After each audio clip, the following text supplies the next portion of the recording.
When I first met Dad, it was a very wonderful surprise. This big, tall, handsome fellow came in our house, and I couldn't believe that he wanted to date me. But he had called on the phone. I guess we had seen each other at the sunset service at Garden Park Ward, and I remember fairly smiling at someone so tall and nice and handsome. And he called me soon after that, but I had left for Mexico. I'd spent a month down there. And he called several times, and Mother didn't know who he was. He didn't tell her who he was.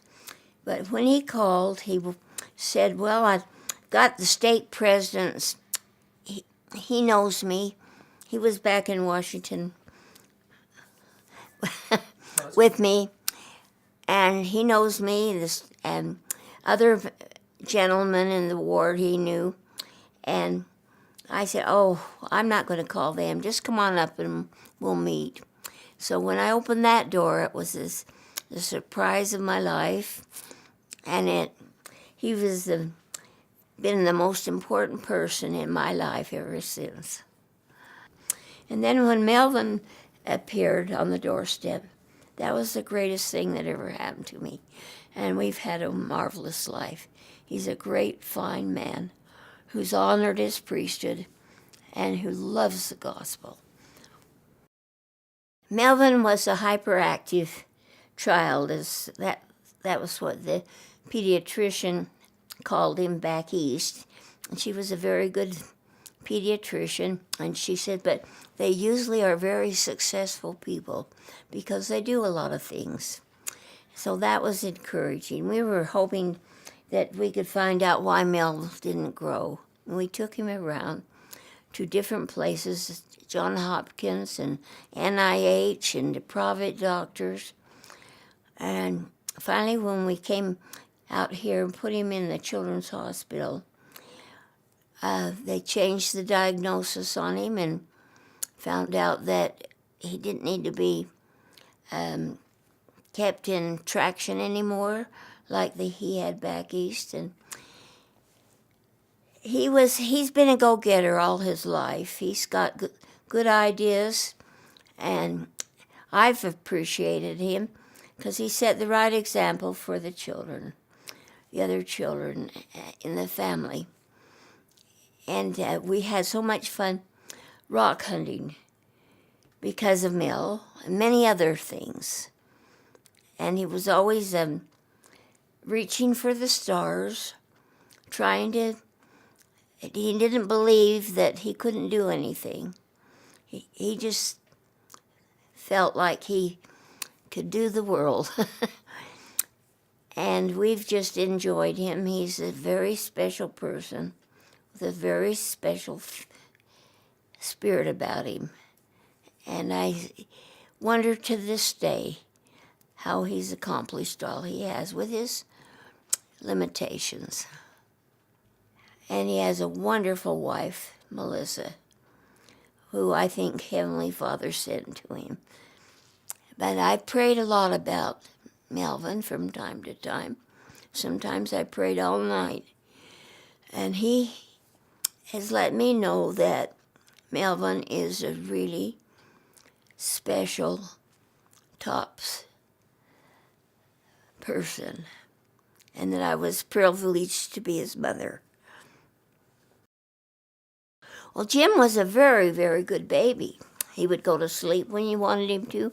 He was always hungry, and he was just a gentle person. And while they were little, I used to dress them alike, and they looked like twins.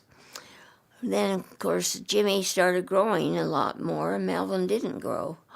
And so pretty soon Jimmy passed him up. But I don't think Jimmy realized that he passed him up because Melvin was still in charge. And he let him, even until he went on his mission. When Melvin went on his mission, Jimmy was wanting to go too, just because they'd done so many things together. And we tried to find out if that was possible, and it wasn't. But he did go the next year, and he's a very personable person. Very gentle and kind and understanding, and he was a very good student. He didn't need all the help that Melvin did. He was a good missionary. Again, he's very humble, and today I think he's grown into a wonderful man and is a wonderful father for his 4 daughters. He married a lovely, wonderful woman, Susie Acey, and he has been a wonderful member of our family. David was our Goldie boy. He was born with his legs tucked under him, so the doctor, the pediatrician, she had to do exercises on his legs so that they would straighten out. And we used to make it a fun thing. We used to sing the Yellow Rose of Texas while we pushed on one side of his leg and pushed on the other. And it became a fun thing to do. And finally, the rest of the family wanted to do it too. But he was called our Goldie boy. He started out with dark hair. In a couple of months, it had gone red. And in a couple of months, it had gone blonde. And he had blonde curls. And he was a jovial kid. He was always into things. He'd climb fences. Pulled him off the freeway up there just before it was opened. And a policeman was driving on there, and I got to him first. I got to David first. And he said, "You've got to keep that child off the street. You won't have a child anymore." And I said, "But I don't know what to do." He climbed the fence. And I couldn't catch him. And he says, "Well, you better. You won't have a child." He warned him. And so another time he jumped off the ping pong table and slid up the fatty part of his chin. We took him over to the hospital to have him stitches put in, and he hadn't cried and it hadn't bled, but it was wide open. And just as they wrapped him in a sheet in the stroller, and just as he was ready to be stitched, they brought a man in that they had shot, the police had shot. And so everything had to wait until after this man was taken care of. And David was howling all the time. But anyway, he survived all that. He used to like to work. He worked very hard with the man next door.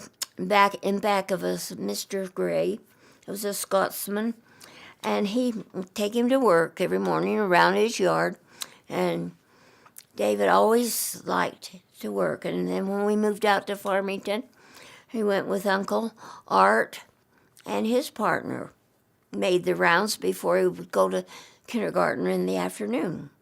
And then when he moved up here, I was looking for a man that I could trust, that he could work with. I picked out Jen Maine's father. Unfortunately, he developed cancer. In 6 weeks, he was gone. But when he was in junior high, grade school first, he sold donuts for the donut company down there. They used to ask the little boys to sell the donuts for him. And he just loved earning that money. And he has loved working ever since. I can always depend on him. When he went through football, he did well in sports. He lettered and was and he just loved to. He just thrived on football. Got his account where he said he would sacrifice his body any time to win. And that was it. But now he has his children and his wife, a lovely home that he built, practically himself, and 4 lovely children, with his first one actually going off to college with a good scholarship. She's going back to BYU. Emily is a wonderful wife. She's very prudent, very careful. She came from a big family. Her heritage is Armenian, and she doesn't look Armenian like the rest of her family. She was always a blonde. But what a lovely person she is. I dearly love her. Carol Ann Farr was our only girl, and we waited through 3 boys to have Carol. And she was the cutest thing, and I guess we spoiled her. But oh, what fun we had. And the boys cut off her curls when she was young, and that was the cardinal sin. Oh, for them to do that was just the most horrible thing.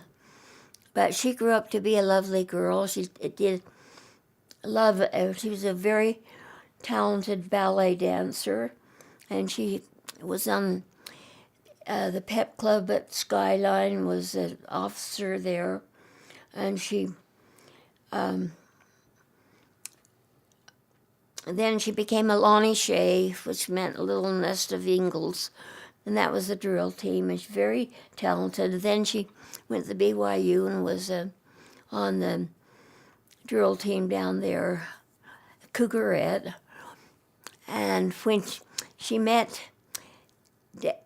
David's friend, Jerry was on the same mission as David, and they were talking one time, and she asked him if he knew David Farr.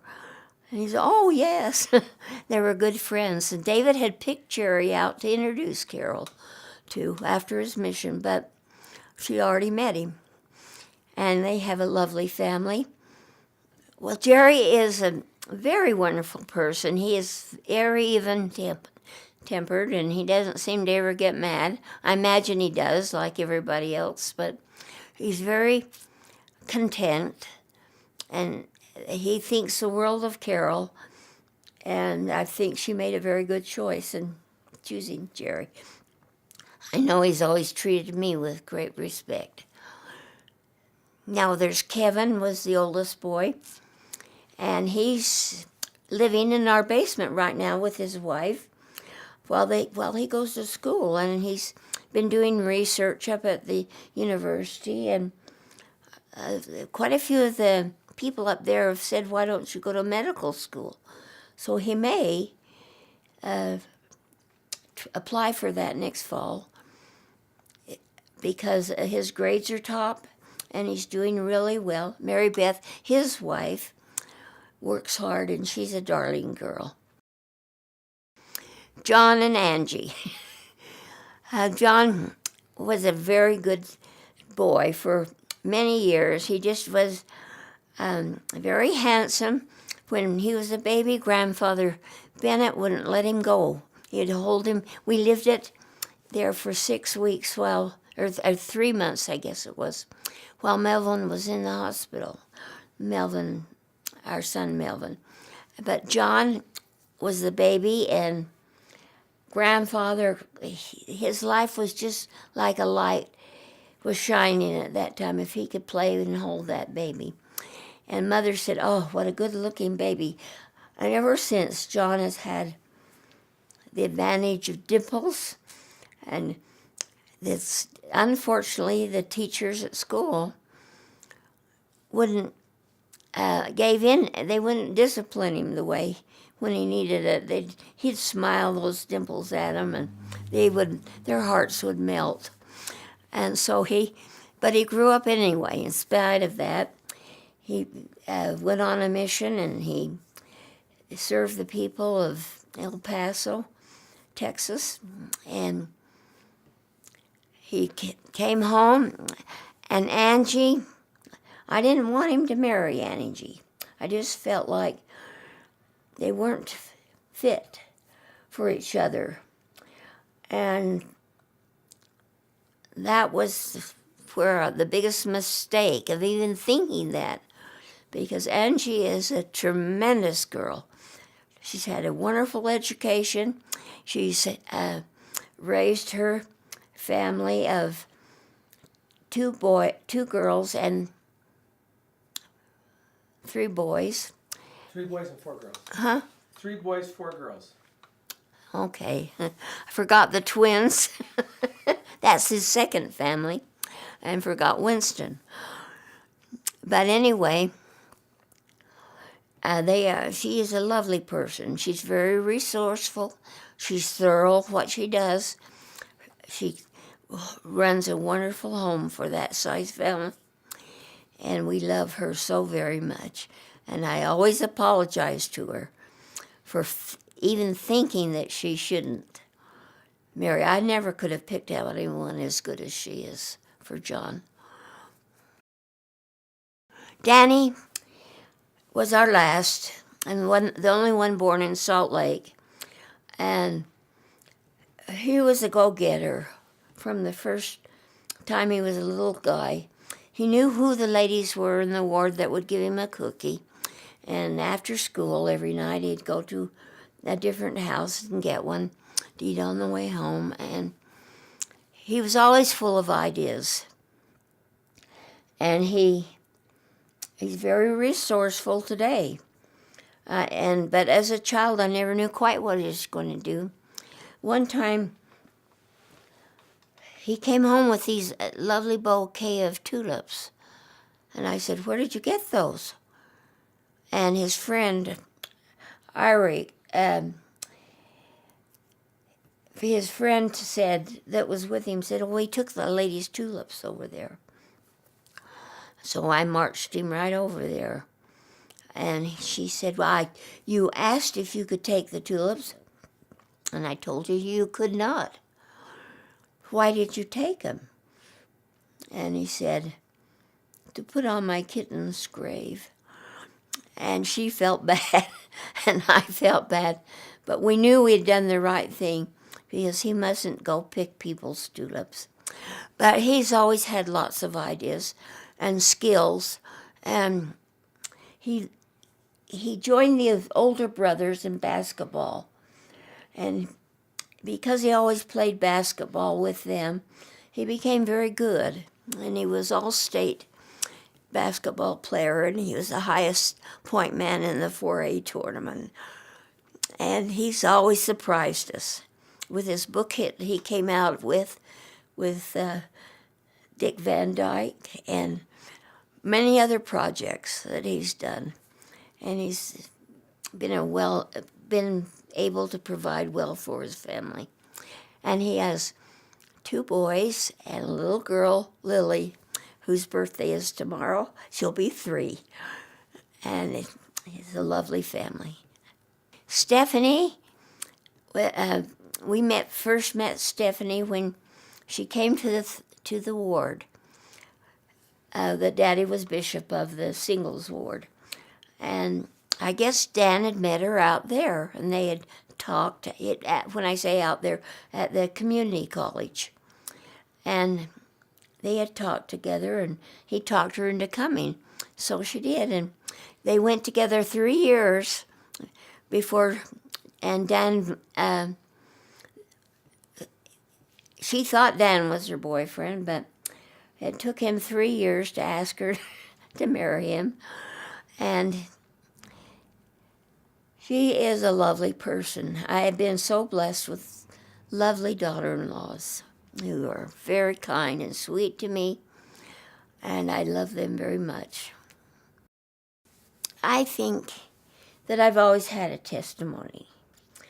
When I was about 4 years old, my Uncle Thane had 2 cars. He was a traveling salesman, and he would come and pick up our grandmother that lived at our house, Ellen as K. Milner. And he'd take her down to where she used to live in Wellington and take us with him. And one time we were down there, and I wanted to go in the car with my mother and father and grandma, and little brother. He was about 2. And there was somebody else was in the car. I think their youngest boy was Dick. As we drove along, the older boy, Bill, was driving the car, and all of us teenagers, and I was just a 4. It wasn't me. I wasn't a teenager, but all of a sudden, he stopped the car and said, "Everybody out." And he had run off the edge of the road, and the river, the swift river, was raging below. And he said, "Be careful getting out." And we all got out.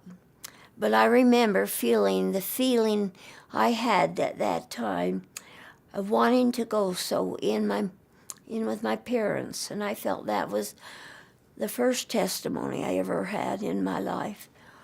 And we felt like Heavenly Father watched over us, because that whole car could have turned over into that river and all of us been killed. And that was, and Grandma was my bed partner. She would tell me stories. She was old and couldn't get around very much, but she'd tell me faith-promoting stories. And she would tell me about her time when she was a little girl, and she was a great nurse, and she was able to help many people. And when she passed away, they had many, many stories about how she saved people from this and that and was able to heal them, and that's what her patriarchal blessing had told her. So I felt that my testimony grew. And then when I was a teenager, we had a wonderful fireside, and we would go to fireside. There was a whole room full of college kids and high school kids there in different people's homes. But we had Oscar Hunter, who came back from the war with a strong testimony, and he would teach us to be missionaries. We used to do a little drama, the lady on the doorstep and a missionary on the doorstep, trying to get in. But through my life, prayer has always been. I remember when my dad took me over to get my patriarchal blessing. I was about 10, and he took me over there to Gaskell Romney's house. He was the father of George Romney and of grandfather of Mitt Romney. He was our stake patriarch. And I remember the lovely patriarchal blessing he gave me. And I had it while I was quite young, but it was always a guide in my life. And then my parents. I had marvelous parents. Mother had to discipline us and take care of us most of the time because Daddy was traveling for the church all the time.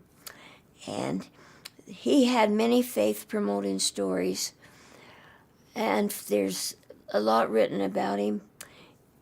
I've got it as a lot, how his life was saved during the First World War. I've got that story in your books I'm making for you. But Heavenly Father blessed him, and they blessed my mother. And my mother and father were very strong in the church. And so that I just knew that I loved the church, and I loved my Father in heaven. And I just knew that all my life.